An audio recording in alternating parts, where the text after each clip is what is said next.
Hi guys! Welcome to my channel. So today tuturuan ko kayo kung paano i-convert ang inyong mga regular load papunta sa inyong GCash account. So may mga load ba kayo dyan na hindi na ginagamit like Globe, TM Smart at TNT?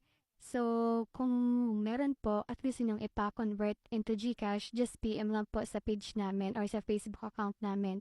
And nag-accept din po kami ng mga very unverified GCash. Kung may mga pera po kayo sa unverified GCash na gusto nyong i-cash out, so PM nyo lang kami at kami na pong bahala mag-transfer sa inyong mga verified GCash. So, yung rate namin, yung deduction fee namin is 20 percent at minsan 30 pesos po.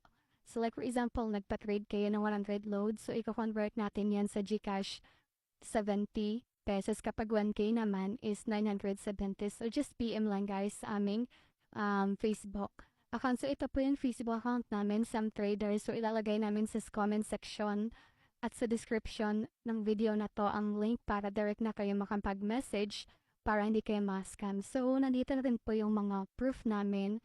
So just check nyo lang po dito yung mga proof namin. So, andyan na rin yung mga customer namin na nag-comment na nagpapakita talaga na legit yung page namin kasi meron talagang mga page or mga trader na nanggagaya, no, para hindi mga legit. So, ayan po. So, registered din po yung aming sa DTI.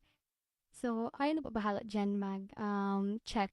So, just PM lang guys kasi always naman kami open. So, anytime makapag-reply kami sa inyo. So, yung Globe pala at TM, so starting July 16, hindi na po kami nag-accept yan kasi hindi na nag-accept ng code sa Koda Shop, no? And syempre, nag-accept din po kami ng mga load, yung mga load card niyo dyan.